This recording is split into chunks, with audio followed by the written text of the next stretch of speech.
Hello everyone, welcome to Amit CBSE academy. और आज की क्लास में हम डिस्कस करेंगे RS Agarwal class 10 math chapter 5 की एक्सरसाइज 5A से क्वेश्चन नंबर 1 को डिस्कस कर रहे हैं। चैप्टर नंबर 5 कौन सा है? Arithmetic progression. तो ये अर्थमेटिक प्रोग्रेशन की एक्सरसाइज 5A का क्वेश्चन नंबर 1 है। और क्वेश्चन नंबर 1 में आपको करना क्या है, what you have to do, instructions क्या गिवन है वो सबसे जरूरी होती हैं। Show that each of the progression given below is an AP. ये जो प्रोग्रेशन गिवन है ना, जैसे क्वेश्चन नंबर 1 का पार्ट 1 9, 15, 21, 27 एंड सो ऑन, ये एक प्रोग्रेशन है, एक सीक्वेंस है, एक सीरीज ऑफ नंबर है। आपको ये शो करना है कि ये एपी में है, मींस अर्थमेटिक प्रोग्रेशन में है। सेकेंड चीज, find the first term, common difference and the next term of each, है ना। इन सभी के लिए जो भी अलग अलग सीक्वेंस गिवन है उनमें आपको कॉमन डिफरेंस, फर्स्ट टर्म और नेक्स्ट टर्म फाइंड आउट करना है। क्लियर है?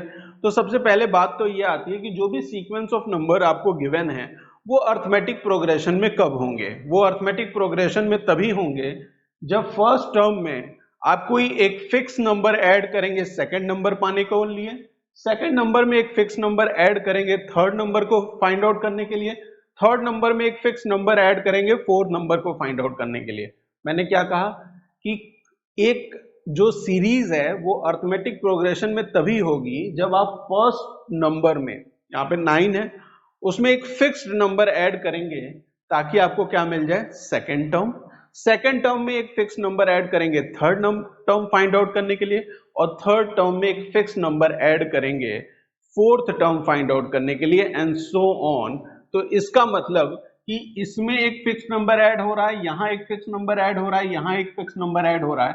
तो अगर मैं डिफरेंस ले लूं, second term minus first term, 15 minus 9 that is equal to 6। Third term minus second term, 21 minus 15 is equal to 6। Fourth term minus third term, 27 minus 21 is equal to 6। तो ये जो 6 है वो वही फिक्स नंबर है जो 9 में ऐड हुआ तो 15 मिला, 15 में ऐड हुआ तो 21, और 21 में ऐड हुआ तो 27, और इसी तरीके से आगे ऐड करेंगे तो आपको 33 एंड सो ऑन, इस तरह से नंबर्स मिलते जाएंगे। तो जो ये नंबर आया है, ये जो 666 है, जो आपने सेकेंड टर्म को फर्स्ट टर्म से माइनस करके, है ना, सेकेंड टर्म में से फर्स्ट टर्म माइनस करके जो वैल्यू फाइंड आउट की है, इसी को हम क्या कहते हैं, कॉमन डिफरेंस कहते हैं, है ना। ये क्या है, common difference, that means D है। ठीक है, डी कॉमन डिफरेंस डिनोट करेंगे डी से, और इसकी वैल्यू 6 है। ए फर्स्ट टर्म जो होता है, फर्स्ट टर्म, उसे हम डिनोट करते हैं ए से, और इस केस में फर्स्ट टर्म देख के बता सकते हैं 9।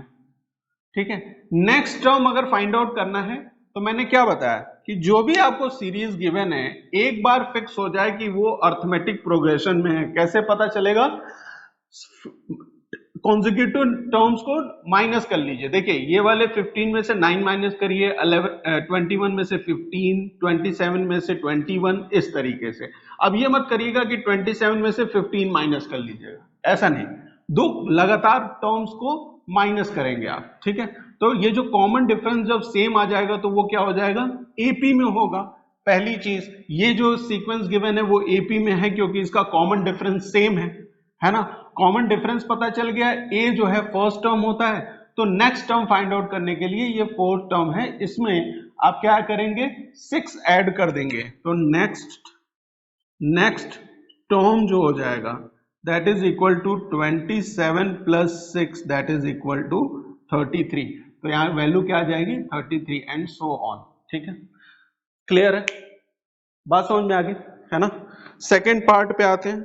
यहां पे गिवन है 11, 6, 1 minus 4। Second part 11, 6, 1 minus 4 and so on, है ना।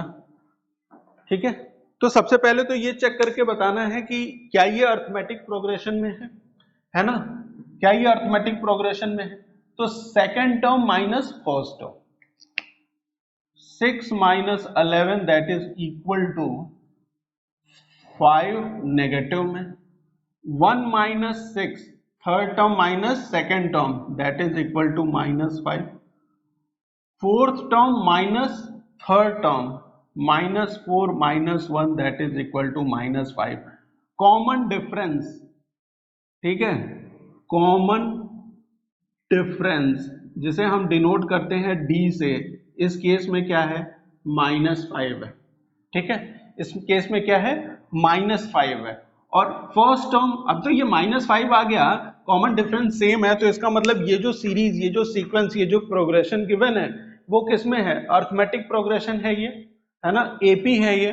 तो फर्स्ट टर्म क्या हो जाएगा इस केस में, ए इज इक्वल टू 11, ठीक है। नेक्स्ट टर्म फाइंड आउट करना है तो -4 में ऐड कर दीजिए -5, next term that will be equal to -4 plus -5 that is equal to -9, है ना, ठीक है। इन दो क्वेश्चन से हमने क्या समझा कि जो कॉमन डिफरेंस होगा, देखिए यहाँ नेगेटिव है, यहाँ कॉमन डिफरेंस पॉजिटिव है ना, तो कॉमन डिफरेंस नेगेटिव भी हो सकता है, पॉजिटिव भी हो सकता है और साथ में जीरो भी हो सकता है ना। ये चीज आप हमेशा ध्यान में रखेंगे कि जो कॉमन डिफरेंस है ना, डी की जो वैल्यू है वो पॉजिटिव हो सकती है, नेगेटिव हो सकती है और जीरो हो सकती है। थर्ड पे आते हैं, थर्ड पार्ट में गिवन है -1 -5/6, third part -1 -5/6 -2/3 -1/2 and so on, ठीक है।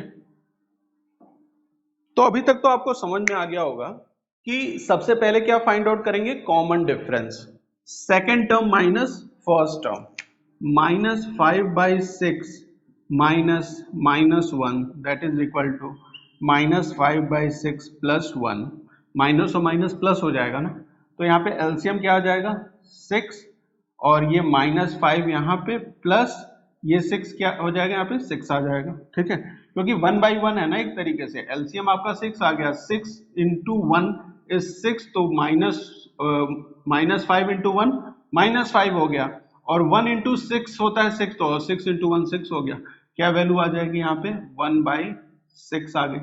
इसी तरीके से थर्ड टर्म माइनस 2/3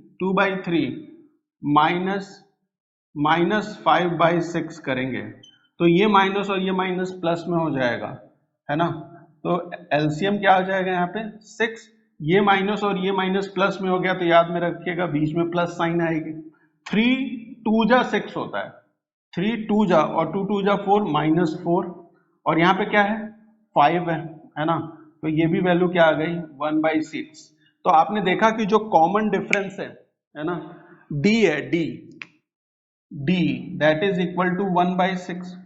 ए की वैल्यू क्या है बताइए, ए तो फर्स्ट टर्म है ना, ए तो फर्स्ट टर्म है, ए की वैल्यू -1, ठीक है, कॉमन डिफरेंस सेम है, इसका मतलब ये एपी में है। आपको नेक्स्ट टर्म फाइंड आउट करना है, तो नेक्स्ट टर्म जो हो जाएगा वो हो जाएगा, ये फोर्थ टर्म में 1/6 ऐड कर देंगे, -1/2 प्लस 1/6, एलसीएम क्या आएगा 6 आएगा, 2 3 जा मतलब -3 plus 1 that is equal to -2/6, ठीक है, क्या वैल्यू आ जाएगी -2/6, या आप इसे लिख सकते हैं -1/3 भी लिख सकते हैं, है ना, सिंप्लीफाई कर लेंगे तो -1/3 हो जाएगा, ठीक है। नेक्स्ट पार्ट पे चले, फोर्थ है, फर्स्ट का फोर्थ पार्ट। अब यहाँ पे रूट आ गया, तो रूट से परेशान नहीं होना, √2 √8 √18 और √32। तो सबसे पहले तो ये बताना है कि क्या ये जो प्रोग्रेशन गिवन है वो अर्थमेटिक प्रोग्रेशन है या नहीं, ठीक है। तो अर्थमेटिक प्रोग्रेशन कैसे आप फाइंड आउट करेंगे, second term minus first term करेंगे, मतलब √8 माइनस √2, है ना। इस √8 को आप और सिंप्लीफाई कर सकते हैं क्या, कर सकते हैं, क्योंकि 8 को आप फैक्टराइज कर लेंगे, 2 से करेंगे 4 टाइम्स, 2 से करेंगे 2 टाइम्स और 2 से करेंगे 1 टाइम, तो 8 को लिख सकते हैं आप अंडर रूट है ना सब कुछ, तो 2 माइनस रूट 2 लिख लिया। अब ये अंडर रूट है 2 तो पेयर बनाया इस 2 का, तो ये 2 बाहर आ जाएगा, तो 2 अंडर रूट 2 माइनस रूट 2 हो जाएगा। अब 2 अंडर रूट 2 माइनस रूट 2 क्या होता है, रूट 2 के बराबर होता है। तो second term minus first term तो आ गया आपका रूट 2, अगर तो थर्ड टर्म और सेकेंड टर्म का डिफरेंस भी रूट 2 आ जाता है, तो इसका मतलब क्या है कि ये अर्थमेटिक प्रोग्रेशन है। तो second term third term minus है ना, थर्ड टर्म मतलब रूट 18 माइनस रूट 8 करिए एक बार, ठीक है, रूट 18 माइनस रूट 8। तो 18 को अगर आप फैक्टराइज करें 18 को, तो 2 से करेंगे 9 टाइम्स, 3 से करेंगे 3 टाइम्स और 3 से करेंगे 1 टाइम। तो इसे आप लिख सकते हैं under root 2 into 3 into 3 minus, या इस अंडर रूट 8 को हमने 2 रूट 2 लिखा था इससे पहले, तो यहाँ पे मैं इसको डायरेक्ट 2 रूट 2 ले ले रहा हूँ। यहां से ये 3 का पेयर बन गया, तो 3 बाहर आ जाएगा, अंडर रूट 2 माइनस 2 रूट 2, क्या वैल्यू आ जाएगी, रूट 2, ठीक है। तो देखिए यहां भी रूट 2 यहां भी रूट 2, तो कॉमन डिफरेंस है ना,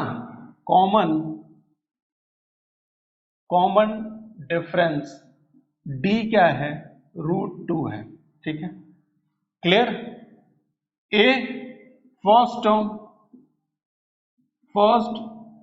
term that is A is equal to root 2।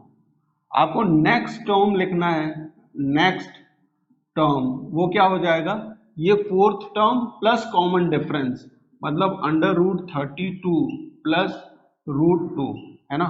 इस अंडर रूट 30 को जरा सिंप्लीफाई करिए, तो 32 को अगर आप प्राइम फैक्टराइज करें, तो 2 से 16 टाइम्स, 2 से 8 टाइम्स, 2 से 4 टाइम्स, 2 से 2 टाइम्स और 2 से 1 टाइम, तो अंडर रूट 32 को आप लिखेंगे 1 2 3 4 5, 1 2 3 4 5 प्लस रूट 2, ये पेयर बन गया, ये पेयर बन गया, मतलब 2 इंटू 2 4 बाहर आ गया, 4 root 2 plus root 2 that is equal to what, क्या हो जाएगा ये, देखिए 4 रूट 2 प्लस रूट 2, तो रूट 2 और रूट 2 ऐड होंगे तो क्या हो जाएगा 5 रूट 2, है ना, 5 रूट 2।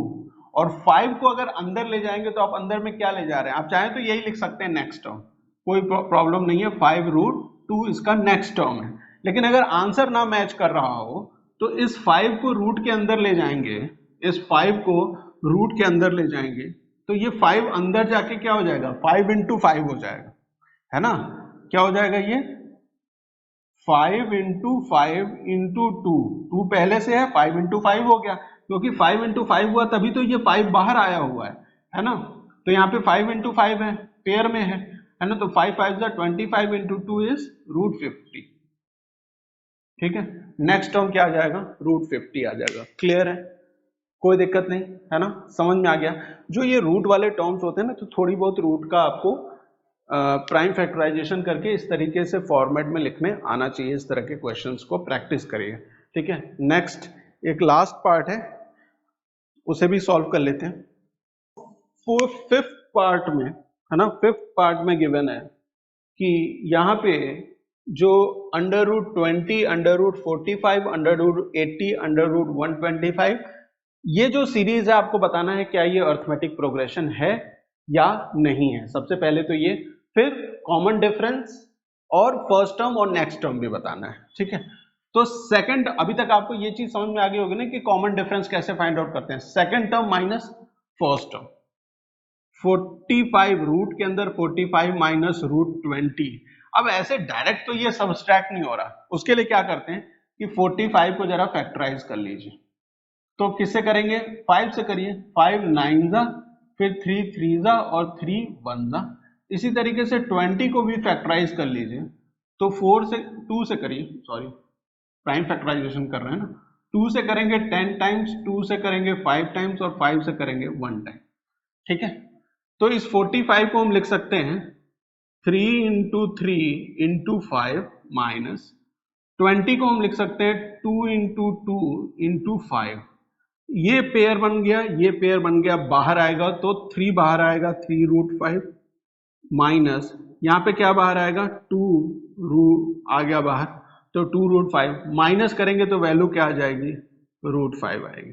ठीक है, तो ये हमारा कॉमन डिफरेंस डी है। ठीक है, ये क्या है हमारा कॉमन डिफरेंस डी। ए की वैल्यू अगर बतानी है आपको, ए फर्स्ट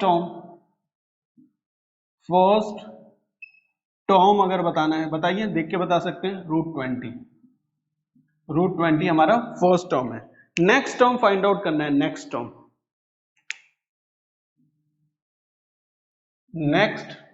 टर्म फाइंड आउट करना है, मतलब रूट 125 में आप ऐड करेंगे रूट 5, कॉमन डिफरेंस को ऐड कर रहे हैं ना, ये कॉमन डिफरेंस है। ठीक है, कॉमन डिफरेंस, ठीक है, डी को ऐड कर देंगे रूट 125 में, तो आप फाइंड आउट कर सकते हैं नेक्स्ट टर्म। जरा सिंप्लीफाई कर लेते हैं, यहाँ 125 है तो 125 को जरा फैक्टराइज करेंगे एक बार 125 को, तो 5 से कर सकते हैं, 5 2 जा 10, 5 5 जा 5 से किया 5 टाइम्स और 5 से किया 1 टाइम, तो इसे हम लिख सकते हैं 5 इंटू 5 इंटू 5 प्लस रूट 5, है ना, प्लस रूट 5, तो ये 5 और ये 5 पेयर बना के बाहर आ जाएगा, तो 5 रूट 5 प्लस रूट 5, ये क्या हो जाएगा, 6 रूट 5, और ये 6 अगर अंदर ले जाते हैं आप तो स्क्वायर के अंदर, स्क्वायर रूट के अंदर हो जाएगा ये 6 इंटू 6 इंटू 5। अब इस स्टेप से इस स्टेप में ये 6 इंटू 6 कैसे हुआ यहां समझ लीजिए। देखिए रूट के अंदर जब पेयर में चीजें होती हैं तो हम उसे रूट के बाहर ले लेते हैं। अब रूट के बाहर में यहाँ 6 है, उसे मुझे रूट के अंदर ले जाना है, मुझे उसको 2 बार मल्टीप्लाई करना पड़ेगा, 6 इंटू 6 कर लिया मैं, तो 6 5 जा 30, ठीक है, 6 5 जा 30 और 3 इंटू 6 इज 18, है ना, तो ये कितना हो जाएगा, अंडर रूट 180, तो यहाँ 180 अंडर रूट 180 नेक्स्ट टर्म हो जाएगा। क्लियर है, बात समझ में आ गई। अगर कोई भी अर्थमेटिक प्रोग्रेशन आपको गिवन होगा या कोई भी सीरीज गिवन होगी तो आगे से आप ये पता कर सकते हैं कि वो अर्थमेटिक प्रोग्रेशन में है या नहीं, कैसे, कॉमन डिफरेंस फाइंड आउट करके। फर्स्ट टर्म आराम से, पहला टर्म जो होता है वही फर्स्ट टर्म होता है, नेक्स्ट टर्म फाइंड आउट करना है तो जहां तक भी आपको पता है उसके आगे डी को ऐड कर दीजिए, कॉमन डिफरेंस ऐड कर दीजिए। कॉमन डिफरेंस हमारा पॉजिटिव भी हो सकता है, नेगेटिव भी हो सकता है और साथ में जीरो भी हो सकता है, ये ध्यान में रखना है। तो ये था क्वेश्चन नंबर 1। मिलते हैं नेक्स्ट क्लास में। Thank you for watching.